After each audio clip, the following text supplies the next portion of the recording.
It's your man Jay Graves Report, and welcome to the College Football Weekly Wrap-Up, Week 7. Y'all know how we get it in, so let's get it in. Wrapping up the top 5 ball games of the weekend, so let's get right to it. Now, I know you boys looking at this 3-piece cutter right here. Now, they got suits for the big boys, they call them big and tall. They got them for the athletic cut, they call them athletic cut. Well, this is the player cut right here, bro.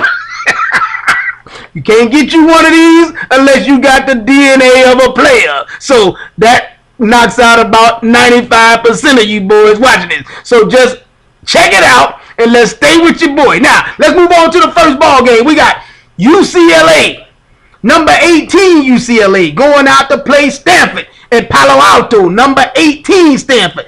I told you boys going into this ball game that UCLA has lost the last 4 ball games against these boys, and the fact that they can't stop the run is a problem.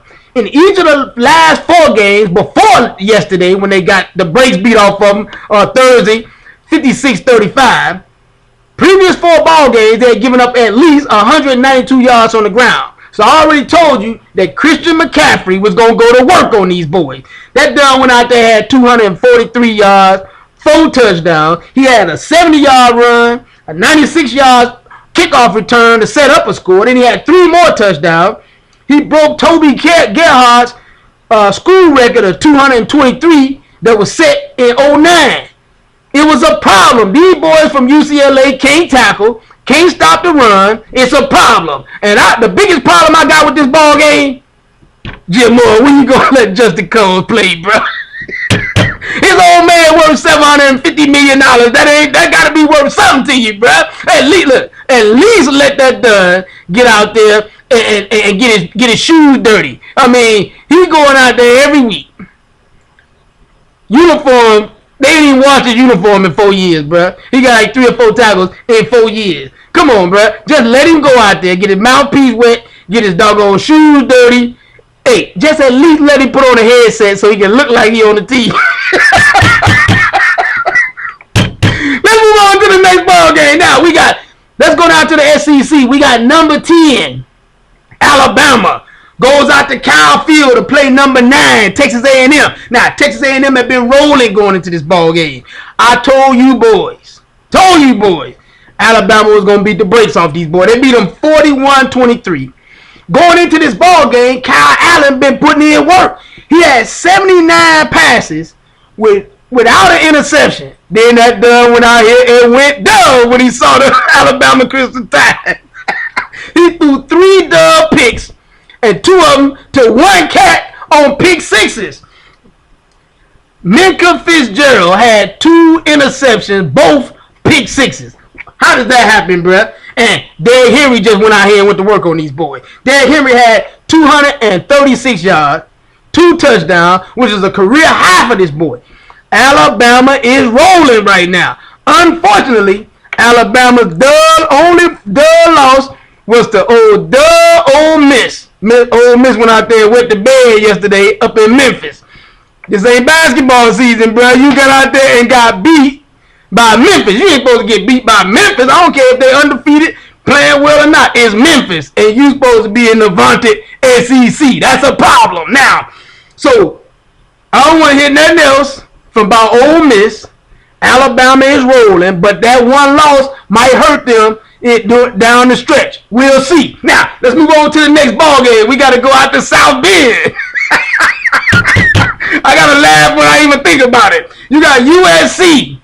Oh, unstable USC going out to play number 14 Notre Dame. Now, this was a good ball game. It was a close ball game for a while.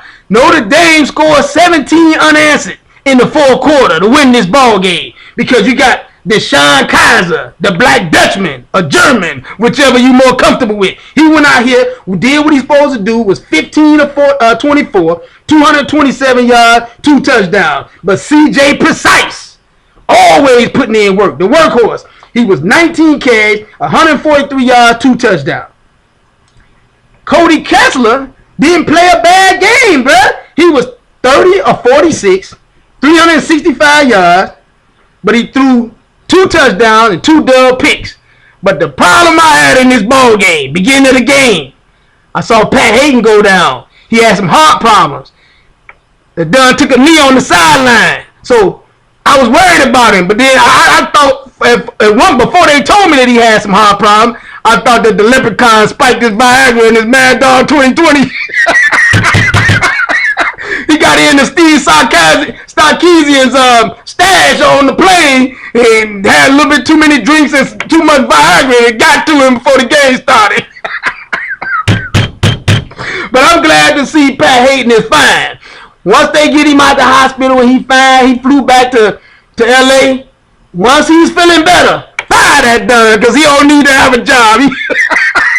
He out there playing around with Sarkisian, knowing that Dunn had a problem before he even offered him the job. Once Pat Hayden is feeling better, once he runs at least a half mile, fire that Dunn.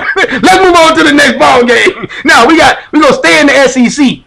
We got number 8, Florida, goes out to Death Valley to play number 6, LSU. Now, boys gonna get enough of saying how they can stop Leonard Fournette. These boys in Florida, they got a great defense. They was talking about how they can handle Fournette. Let me tell you something, bruh. This Dunn is out here running crazy. Fournette had 180 yards, 2 touchdowns on these boys. If you calling that keeping him in check and taking care of him, that's a problem. Because these boys at LSU are not playing. And the Mad Hatter victimized Florida once again with a dub fake field goal. That's the second time in 5 seasons that he's done that. You gotta understand, this boy is gonna pull his hat off, do something crazy, fake field goal you in a minute. When Trent Dominic went out there, had a 16-yard touchdown off the fake field goal, was the only LSU touchdown in the second half, bruh. I'm telling you, these boys from LSU look like they about to win the SEC. They probably if they not the best team in the country, they one of the best teams in the country, so they definitely going to be in the Final Four. But Trayon Harris, he came in for Will Grier over at Florida, didn't play too bad last night. He had 271 yards, 2 touchdowns, but with too much Leonard Fournette. Mike the Tiger roars again. Let's move on to the next ball game. Now, let's go up to the big house, to the big ball game everybody was waiting on all season. We got number 7, Michigan State, shows up to Ann Arbor to play number 12, Michigan. Now, Michigan had pitched 3 straight shutouts going into this ball game. These boys been playing, getting off, doing what they do. My man Jim Harbaugh got these boys rolling. But let's cut to the chase, get straight to the 10 seconds left in the game. 4th quarter. Michigan's up by 2. All the Dunn got to do, and I said this while I was watching the game, don't punt the ball. Just get the ball, snap it, and run the other way. Just start running around in circles, run the clock off, and that ball game's over. But they didn't listen to you, boy. You got a Dunn out there in them Dunn tight khaki pants, couldn't take the doggone snap, fumbled the snap, and then this is what blows my mind, bro. This Dunn was in the grasp, and then still tried to kick the ball. Kicked the ball right into a guy, Dunn went the other way, scored a touchdown. What is going on in Michigan? I mean, can you imagine being the punter this morning, eating by himself in the cafeteria? Hey, his punishment should be Jim Harbaugh should buy that Dunn an extra small pair of khaki pants with no zipper on the front. Make that Dunn walk around all for the rest of the season with no zip on his pants. He got to figure out how to use the bathroom. It's your man, Jay Graves Report, from TheJayGravesReport.com. And you can hit me up on Twitter at JayGravesReport so you can holler at your boy.